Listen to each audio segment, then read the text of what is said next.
जय माता दी। नमस्कार दोस्तों, स्वागत है आप सभी का एक बार फिर से आपके अपने चैनल एस्ट्रो सच में। दोस्तों, करीब 200 वर्षों बाद 15 अक्टूबर 2023 को बेहद दिव्य, दुर्लभ और अद्भुत शुभ संयोग में शारदीय नवरात्रि की शुरुआत होने जा रही है।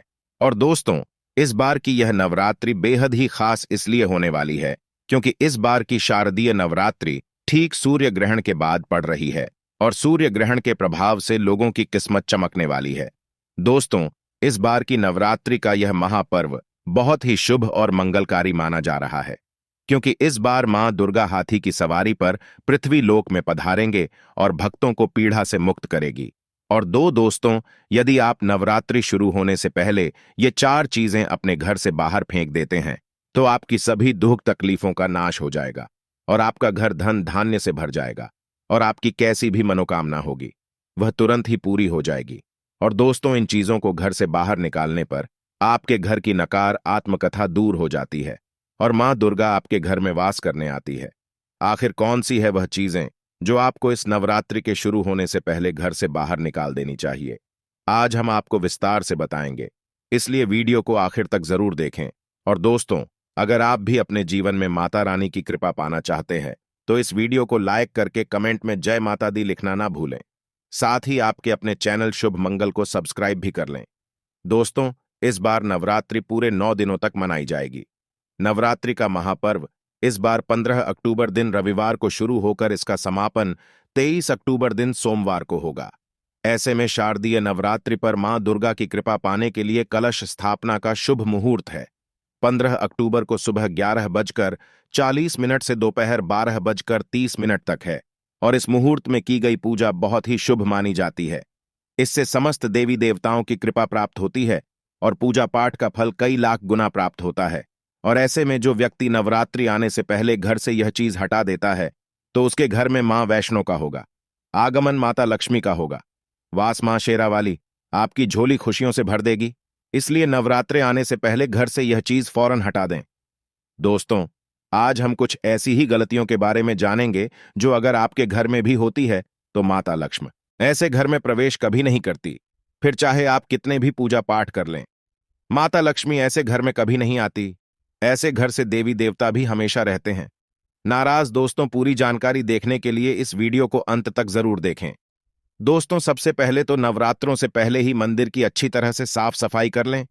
मंदिर के अंदर अगर पुरानी मालाएं हैं, टूटी हुई मूर्तियां हैं और इसके साथ ही खाली माचिस की डिबिया रखी हुई है तो उन्हें बाहर फेंक दें तथा टूटी मूर्ति को किसी नदी में प्रवाहित कर दें।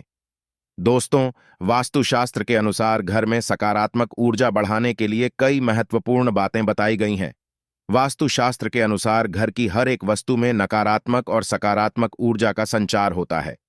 अगर उन्हें सही स्थान पर ना रखा जाए तो यह घर में नकारात्मकता फैलती है जिसका असर बुरी तरह से घर के आर्थिक स्थिति पर पड़ जाता है। घर में क्लेश कलह बढ़ते हैं। वहीं अगर उन्हें सही दिशा में और सही स्थान पर रखा जाए तो यह घर में सकारात्मक ऊर्जा फैलते हैं। इससे घर में सुख शांति बनी रहती है। दोस्तों, वास्तु के अनुसार घर का मुख्य द्वार सभी तरह के सुख, समृद्धि और वैभव का प्रवेश द्वार होता है। लेकिन अगर इसकी दिशा गलत हो या फिर कोई ऐसी चीज इसके सामने रखी जाए तो नकारात्मकता फैलती है। इससे घर में क्लेश, बीमारियां और दरिद्रता प्रवेश करती हैं। इसी कारण वास्तुशास्त्र में घर के मुख्य द्वार को बहुत अधिक महत्व दिया गया है। वास्तु के अनुसार मुख्य द्वार के सामने कुछ ऐसी चीज है जो कभी नहीं होनी चाहिए। यह चीजें अशुभ तो होती ही है, साथ ही साथ यह कई तरह की समस्याएं उत्पन्न करती हैं। इनका असर परिवार की महिलाओं पर, बड़े बुजुर्गों पर, घर के बालकों पर तथा ऐसे ही कई चीजें परिवार के हर एक सदस्य पर बुरा असर डालती है और उन्हें स्वास्थ्य के साथ ही आर्थिक समस्याओं का सामना भी करना पड़ता है। तो ऐसे में हम जानते हैं मुख्य द्वार के सामने वह कौन सी चीजें हैं जिनका होना बहुत ही अशुभ माना गया है। दोस्तों, वास्तु के अनुसार घर के मुख्य द्वार के सामने गंदे पानी का जमा होना बांद्रा ही अशुभ होता है। यह वास्तु दोष का कारण बनता है। साथ ही साथ इस गंदे पानी में कई हजार गुना बैक्टीरिया पनपते हैं जो परिवार के साथ तथ्यों को बीमार कर सकते हैं। गंदे पानी का जमाव होने से हैजा, पीलिया, डायरिया तथा कैंसर होने का खतरा बना रहता है। राहु दोष उत्पन्न हो जाते हैं, लक्ष्मी रुष्ट हो जाती है, शनिदेव क्रोधित हो जाते हैं। इसलिए अगर घर के सामने कोई भी गंदा पानी जमा होता है तो उसे तुरंत हटा देना चाहिए या जिस गड्ढे में गंदा पानी है उसे सीमेंट से भर देना चाहिए। वास्तु के अनुसार इसे उचित नहीं माना जाता है। इससे धन नष्ट हो जाता है, गरीबी सर पर चढ़ जाती है। दोस्तों, कई लोग कांटेदार पौधे घर की शोभा बढ़ाने हेतु घर में लगा लेते हैं, जो कि बहुत ही अशुभ माना जाता है। कांटेदार पौधों को शुभता का प्रतीक नहीं माना जाता है। कांटेदार पौधे अगर घर के सामने लगे हो तो यह परिवार में चुभन का काम करते हैं। रिश्तों में चुभन पैदा हो जाती है। कांटेदार पौधे नकारात्मकता का कारण बनते हैं। घर के सामने या घर के बगल में कांटेदार पौधे कभी नहीं लगाने चाहिए। इसे माता लक्ष्मी प्रवेश नहीं करती, बल्कि राहु केतु घर में प्रवेश कर जाते हैं। इससे घर में क्लेश बढ़ता है, परिवार में नफरत हो जाती है। इसलिए कांटेदार पौधे तुरंत घर से हटा दें। जिस कांटेदार पौधे में फूल नहीं आता, पत्ते नहीं होते, उसका घर के आसपास होना भी घर अनर्थकारी माना जाता है। कांटेदार पौधे को जितना जल्दी हो सके अपनी भलाई के लिए तुरंत हटा दें। ऐसे पौधे लगाने से शत्रुओं की संख्या बढ़ जाती है। वास्तु के अनुसार जिन पौधों में से हमेशा दूध की तरह तरल पदार्थ निकलता रहता है, तो उसे घर के मुख्य द्वार के सामने कभी नहीं लगना चाहिए। दोस्तों, घर के मुख्य द्वार पर केवल खुशबूदार पौधे, तुलसी का पौधा, हरे, गुलाबी, लाल, पीले आदि फूलों के पौधे लगाने चाहिए। इन सुगंध से माता लग में आकर्षित होती है और घर में अपना आवास बना लेती है। दोस्तों को ढालने में आसानी हो जाए, इसलिए कुछ लोग कूड़ेदान को मुख्य द्वार के सामने सटाकर रख देते हैं अथवा घर के सामने ही रख देते हैं, लेकिन वास्तुशास्त्र के अनुसार यह बहुत ही कष्टकारी होता है। इसे धन की हानि का सूचक माना जाता है। इसलिए ऐसा भूलकर भी ना करें। और दोस्तों, कूड़ेदान को उत्तर दिशा में नहीं रखना चाहिए। इस दिशा को देवी लक्ष्मी की दिशा माना गया है। साथ ही साथ मुख्य द्वार पर झाड़ू, पोछा, वाइपर आदि भी नहीं रखना चाहिए। इसे बहुत ही अशुभ कार्य माना जाता है। कई घरों के सामने बिजली का खंभा होता है, लेकिन वास्तु के अनुसार यह परिवार के सदस्यों की उन्नति में बाधा होता है। मुख्य द्वार के सामने खंभा होना बहुत ही हानिकारक हो सकता है। इसलिए मुख्य द्वार बनाते समय इस बात का ध्यान अवश्य रखें। दोस्तों, घर के मुख्य द्वार के सामने घने पेड़ पौधे नहीं होने चाहिए। इससे वास्तु दोष उत्पन्न होता है। साथ ही साथ इससे सूर्य प्रकाश घर में प्रवेश नहीं कर पाता। प्रातः काल में घर के मुख्य द्वार से सूर्य प्रकाश घर में प्रवेश करता है तो यह स्वास्थ्य के दृष्टिकोण से भी अच्छा होता है। साथ ही घर में सुख, समृद्धि और शांति बनी रहती है। इसी कारण घर के मुख्य द्वार के सामने पेश होना शुभ नहीं माना जाता। पेड़ पौधे हमेशा घर के साइड में होने चाहिए, घर के सामने नहीं। घर के आगे से बेल का ऊपर चढ़ना बहुत ही अशुभ कार्य माना जाता है। वास्तु के अनुसार इससे विरोधियों तथा शत्रुओं की संख्या बढ़ती है। व्यक्ति की उन्नति में बाधा निर्माण होती है।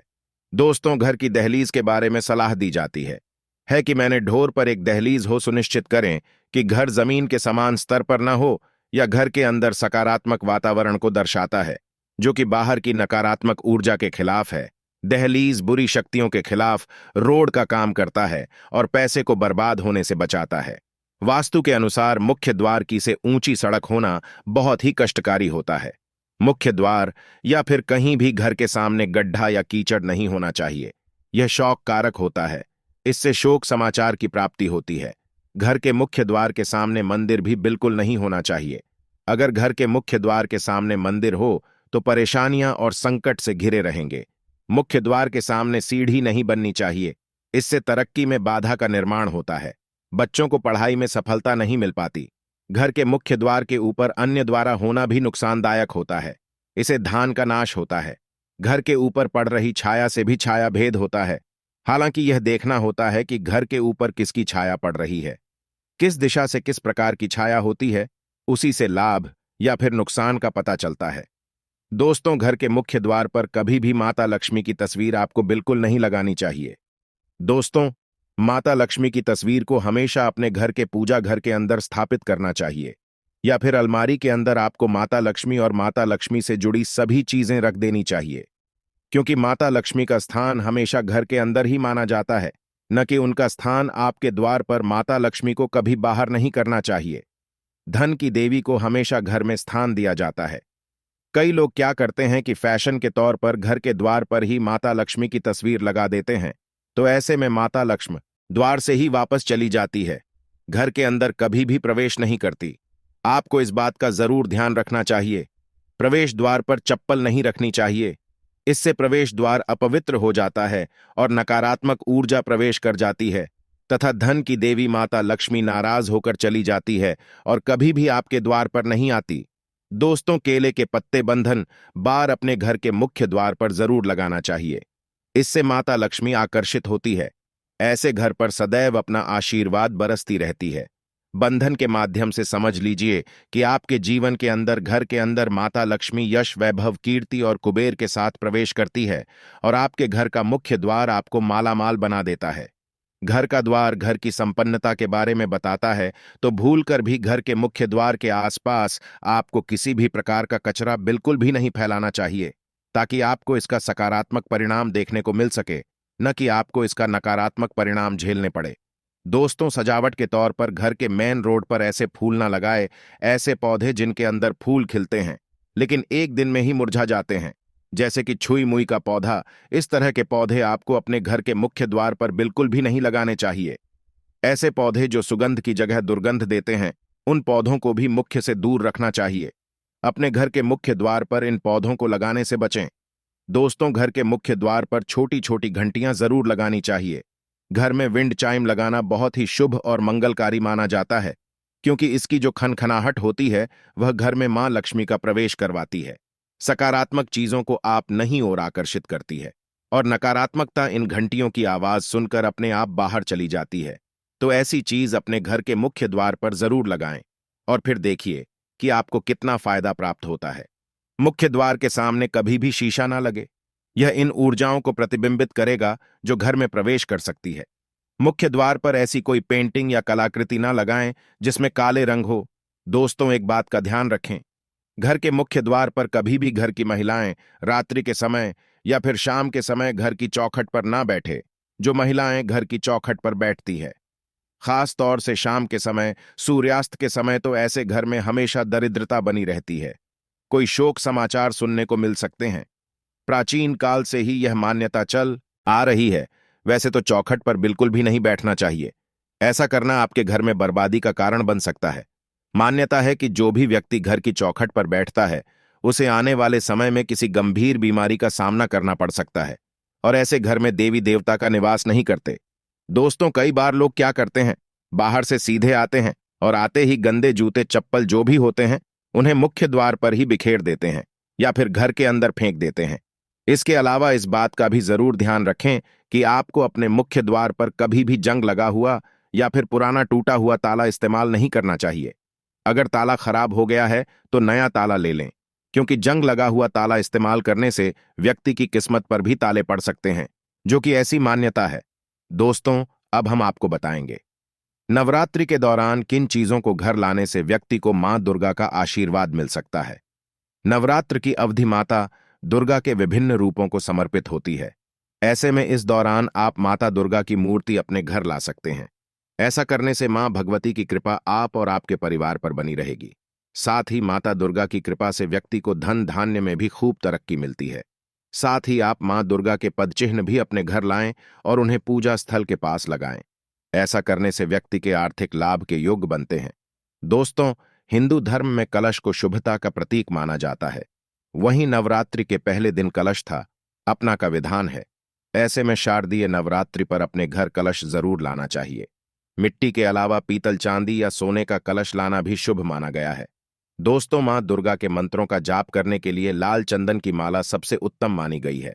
इसलिए शारदीय नवरात्रि के दौरान लाल चंदन की माला घर लेकर आना बहुत ही शुभ माना गया है। इससे व्यक्ति को मां दुर्गा का आशीर्वाद प्राप्त होता है। दोस्तों, नवरात्रि की पूजा में माता रानी को चुनरी या सात अवश्य रूप से चढ़ाई जाती है। ऐसे में आप इस नवरात्रि लाल, पीला या फिर गुलाबी चुनरी या साड़ी खरीदकर अपने घर ला सकते हैं और वह मां दुर्गा को अर्पित कर सकते हैं। इससे मां दुर्गा का आशीर्वाद मिलता है और व्यक्ति के अच्छे दिन शुरू हो जाते हैं। दोस्तों, सनातन धर्म में त्रिशूल को शक्ति का प्रतीक माना गया है। साथ ही यह मां दुर्गा के प्रमुख अस्त्र में से भी एक है। ऐसे में इस नवरात्रि आप एक छोटा सा त्रिशूल खरीदकर अपने पूजा घर में रख सकते हैं। वहीं सिंदूर सौभाग्य का प्रतीक माना गया है, इसलिए नवरात्रि में आप अपने घर सिंदूर खरीद कर लाए। इससे सुहाने महिलाओं को अखंड सौभाग्य का आशीर्वाद प्राप्त होता है। तो आइए दोस्तों, अब सुनते हैं श्री दुर्गा नवरात्रि व्रत कथा, जिसे सुनने मात्र से आपकी सभी मनोकामनाएं पूरी हो जाएगी। एक समय बृहस्पति जी ब्रह्मा जी से बोले, हे ब्राह्मण, श्रेष्ठ चैत्र व आश्विन मास के शुक्ल पक्ष में नवरात्र का व्रत और उत्सव क्यों किया जाता है? इस व्रत का क्या हाल है? इसे किस प्रकार करना उचित है? पहले इस व्रत को किसने किया? सो विस्तार से कहिए। बृहस्पति जी का ऐसा प्रश्न सुन ब्रह्मा जी ने कहा है, बृहस्पति प्राणियों के हित की इच्छा से तुमने बहुत अच्छा प्रश्न किया है। जो मनुष्य मनोरथ पूर्ण करने वाली दुर्गा, महादेव सूर्य और नारायण का ध्यान करते हैं, वे मनुष्य धन्य हैं। यह नवरात्र व्रत संपूर्ण कामनाओं को पूर्ण करने वाला है। इसके करने से पुत्र की कामना वाले को पुत्र, धन की लालसा वाले को धन, विद्या क्या कि चाहना वाले को विद्या और सुख की इच्छा वाले को सुख मिलता है। इस व्रत को करने से रोगी मनुष्य का रोग दूर हो जाता है, मनुष्य की संपूर्ण विपत्तियां दूर हो जाती हैं और घर में समृद्धि की वृद्धि होती है। बंध्या को पुत्र प्राप्त होता है, समस्त पापों से छुटकारा मिल जाता है और मन का मनोरथ सिद्ध हो जाता है। जो मनुष्य इस नवरात्र व्रत को नहीं करता, वह अनेक दुखों को भोगता है और कष्ट व रोग से पीड़ित हो, अंगहीनता को प्राप्त होता है, उसके संतान नहीं होती और वह धन धान्य से रहित हो, भूख और प्यास से व्याकुल घूमता फिरता है तथा संज्ञाहीन हो जाता है। जो सधवा स्त्री इस व्रत को नहीं करती, वह पति सुख से चित्त हो, नाना दुखों को भोगती है। यदि व्रत करने वाला मनुष्य सारे दिन का उपवास न कर सके तो एक समय भोजन करें और 10 दिन बांधवों सहित नवरात्र व्रत की कथा का श्रवण करें है। बृहस्पति, जिसने पहले इस महाव्रत को किया है, वह कथा मैं तुम्हें सुनाता हूं। तुम सावधान होकर सुनो। इस प्रकार ब्रह्मा जी का वचन सुनकर बृहस्पति जी बोले थे, ब्रह्मांड मनुष्यों का कल्याण करने वाले इस व्रत के इतिहास को मेरे लिए कहो। मैं सावधान होकर सुन रहा हूं। आपकी शरण में आए हुए मुझ पर कृपा करो। ब्रह्मा जी बोले, प्राचीन काल में मनोहर नगर में पीठ नाम का एक अनाथ ब्राह्मण रहता था। वह भगवती दुर्गा का भक्त था। उसके संपूर्ण सद्गुणों से युक्त सुमति नाम की एक अत्यंत सुंदर कन्या उत्पन्न हुई। वह कन्या सुमति अपने पिता के घर बाल्यकाल में अपनी सहेलियों के साथ क्रीड़ा करती हुई इस प्रकार बढ़ने लगी जैसे शुक्ल पक्ष में चंद्रमा की कला बढ़ती है। उसका पिता प्रतिदिन जब दुर्गा की पूजा करके होम किया करता, वह उस समय नियम से वहां उपस्थित रहती। एक दिन सुमति अपनी सखियों के साथ खेल में लग गई और भगवती के जन में उपस्थित नहीं हुई। उसके पिता को पुत्री की ऐसी असावधानी देखकर क्रोध आया और वह पुत्री से कहने लगा, अरे दुष्ट पुत्री, आज तूने भगवती का पूजन नहीं किया। इस कारण मैं किसी कुष्ठ रोगी या दरिद्र मनुष्य के साथ 13 विवाह करूंगा। पिता का ऐसा वचन सुन सुमति को बड़ा दुख हुआ और पिता से कहने लगी, हे पिता, मैं आपकी कन्या हो तथा सब तरह आपके अधीन हो, जैसी आपकी इच्छा हो वैसा ही करो। राजा से, कुश्ती से, दरिद्र से अथवा जिसके साथ चाहो मेरा विवाह कर दो, पर होगा वही जो मेरे भाग्य में लिखा है। मेरा तो अटल विश्वास है, जो जैसा कर्म करता है उसको कर्मों के अनुसार वैसा ही फल प्राप्त होता है। क्योंकि कम करना मनुष्य के अधीन है, पर फल देना ईश्वर के अधीन है। जैसे अग्नि में पड़ने से ट्रेन आदि उसको अधिक प्रदीप्त कर देते हैं। इस प्रकार कन्या के निर्भयता से कहे हुए वचन सुन उस ब्राह्मण ने क्रोधित हो अपनी कन्या का विवाह एक कुश्ती के साथ कर दिया और अत्यंत क्रोधित हो पुत्री से कहने लगा, हे पुत्री, अपने कर्म का फल भोग देखें। भाग्य के भरोसे रहकर क्या करती हो? बेटा के ऐसे कटु वचनों को सुन सुमति मन में विचार करने लगी हो, मेरा बड़ा दुर्भाग्य है जिससे मुझे ऐसा पति मिला। इस तरह अपने दुख का विचार करती हुई वह कन्या अपने पति के साथ वन में चली गई और डरावने कुछ आयुक्त उस निर्जन वन में उन्होंने बाहर रात बड़े कष्ट से व्यतीत की। उस गरीब बालिका की ऐसी दशा देख देवी भगवती ने पूर्व पुण्य के प्रभाव से प्रकट हो सुमति से कहा कि अधीन ब्राह्मणी, मैं तुझसे प्रसन्न हूं, तुम जो चाहो सो वरदान मांग सकती हो। भगवती दुर्गा का यह वचन सुन ब्राह्मणी ने कहा, आप कौन हैं? वह सब मुझसे कहो। ब्राह्मणी का ऐसा वचन सुन देवी ने कहा कि मैं आदिशक्ति भगवती हूं और मैं ही ब्रह्म विद्या सरस्वती हूं। प्रसन्न होने पर मैं प्राणियों का दुख दूर कर उनको सुख प्रदान करती हूं। ब्राह्मणी, मैं तुझ पर तेरे पूर्व जन्म के पुण्य के प्रभाव से प्रसन्न हूं। तुम्हारे पूर्व जन्म का वृतांत सुनाती हूं। सुनो तो, पूर्व जन्म में निषाद की स्त्री थी और अति पतिव्रता थी। एक दिन तेरे पति निषाद ने चोरी की चोरी करने के कारण तुम दोनों को सिपाहियों ने पकड़ लिया और ले जाकर जेल खाने में कैद कर दिया। उन लोगों ने तुझको और तेरे पति को भोजन भी नहीं दिया। इस प्रकार नवरात्र के दिनों में तुमने न तो कुछ खाया और न ही पिया। इस प्रकार 9 दिन तक नवरात्र का व्रत हो गया। 6 ब्राह्मणी, उन दिनों में जो व्रत हुआ, इस व्रत के प्रभाव से प्रसन्न होकर मैं तुझे मनोवांछित वर देती हूं। तुम्हारी इच्छा हो सो मांगो। इस प्रकार दुर्गा के वचन सुन ब्राह्मणी बोली, अगर आप मुझ पर प्रसन्न हैं तो हेड उड़ गए। मैं आपको प्रणाम करती हूं। कृपा करके मेरे पति का कोढ़ दूर करो। देवी, उन दिनों तुमने जो व्रत किया था, उस व्रत का एक दिन का पुण्य पति का कोढ़ दूर करने के लिए अर्पण करो। उस पुण्य के प्रभाव से तेरा पति कोढ़ से मुक्त हो जाएगा। ब्रह्मा जी बोले। इस प्रकार देवी के वचन सुन वह ब्राह्मणी बहुत प्रसन्न हुई और पति को निरोग करने की इच्छा से जब उसने तथास्तु ऐसा वचन कहा, तब उसके पास थी का शरीर भगवती दुर्गा की कृपा से कुष्ठ रोग से रहित हो अति कांतिमान हो गया। वह ब्राह्मणी पति की मनोहर देह को देख देवी की स्तुति करने लगे थे। दुर्गे, आप दुर्गति को दूर करने वाली, तीनों लोकों का संताप भरने वाली, समस्त दुखों को दूर करने वाली, रोगी मनुष्य को निरोग करने वाली, प्रसन्न हो, मनोवांछित वर देने वाले और दुष्टों का नाश करने वाली जगत की माता हो थे। अम्बे, मुझे निरपराध अबला को मेरे पिता ने कुश्ती मनुष्य के साथ विवाह कर घर से निकाल दिया। पिता से तिरस्कृत निर्जन वन में विचर रही हूं। आपने मेरा इस विपदा से उद्धार किया है। हे देवी, आपको प्रणाम करती हूं, मेरी रक्षा करो। ब्रह्मा जी बोले हैं बृहस्पति। उस ब्राह्मणी की ऐसी स्तुति सुन देवी बहुत प्रसन्न हुई और ब्राह्मणी से कहा, हे ब्राह्मणी, तेरे उदार नामक अति बुद्धिमान, धनवान, कीर्तिमान और जितेंद्रिय पुत्र शीघ्र उत्पन्न होगा, ऐसा वर प्रदान कर देवी ने ब्राह्मणी से फिर कहा कि है ब्राह्मणी, और जो कुछ तेरी इच्छा हो वह मांग लें। भगवती दुर्गा का ऐसा वचन सुन सुमति ने कहा कि है भगवती दुर्गे, अगर आप मुझ पर प्रसन्न हैं तो कृपा कर मुझे नवरात्र व्रत की विधि और उसके फल का विस्तार से वर्णन करें। महात्म्य इस प्रकार ब्राह्मणी के वचन सुन दुर्गा ने कहा है, ब्राह्मणी, मैं तुम्हें संपूर्ण पापों को दूर करने वाले नवरात्र व्रत की विधि बतलाती है, जिसको सुनने से मोक्ष की प्राप्ति होती है।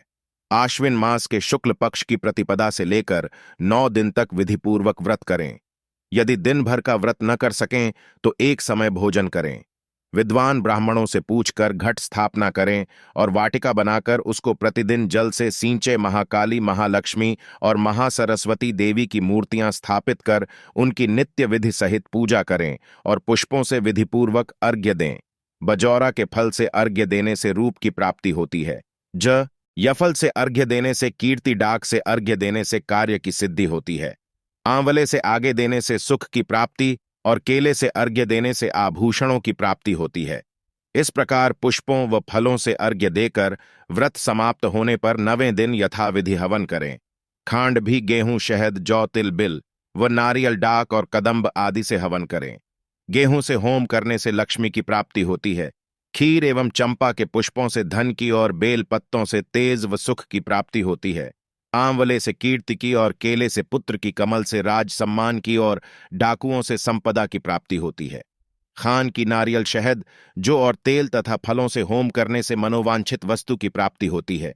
करने वाला मनुष्य इस विधि विधान से होम कर आचार्य को अत्यंत विनम्रता के साथ प्रणाम करें और यज्ञ की सिद्धि के लिए उसे दक्षिणा दें। इस प्रकार बताई हुई विधि के अनुसार जो व्यक्ति व्रत करता है उसके सब मनोरथ सिद्ध होते हैं। इसमें तनिक भी संदेह नहीं है। दिनों में जो कुछ दान आदि दिया जाता है उसका करोड़ों गुना फल मिलता है। इस नवरात्र व्रत करने से अश्वमेध यज्ञ का फल मिलता है। हे ब्राह्मणी, इस संपूर्ण कामनाओं को पूर्ण करने वाले उत्तम व्रत को तीर्थ, मंदिर अथवा घर में विधि के अनुसार करें। ब्रह्मा जी बोले, हे बृहस्पति, इस प्रकार ब्राह्मणी को व्रत की विधि और फल बताकर देवी अंतर्ध्यान हो गई। जो मनुष्य या स्त्री इस व्रत को भक्तिपूर्वक करता है वह इस लोक में सुख प्राप्त कर अंत में दुर्लभ मोक्ष को प्राप्त होता है बृहस्पति, यह इस दुर्लभ व्रत का महात्म्य है जो मैंने तुम्हें बतलाया है। यह सुन बृहस्पति जी आनंद से प्रफुल्लित हो ब्रह्मा जी से कहने लगे कि हे ब्राह्मण, आपने मुझ पर अति कृपा की जो मुझे इस नवरात्र व्रत का महत्व सुनाया। ब्रह्मा जी बोले कि है बृहस्पति, यह देवी भगवती शक्ति संपूर्ण लोकों का पालन करने वाली है। इस महादेवी के प्रभाव को कौन जान सकता है। बोलो देवी भगवती की जाए। तो दोस्तों, आपको हमारी वीडियो कैसी लगी हमें कमेंट में जरूर बताइएगा। साथ ही वीडियो को लाइक करके चैनल को जरूर सब्सक्राइब कर ले।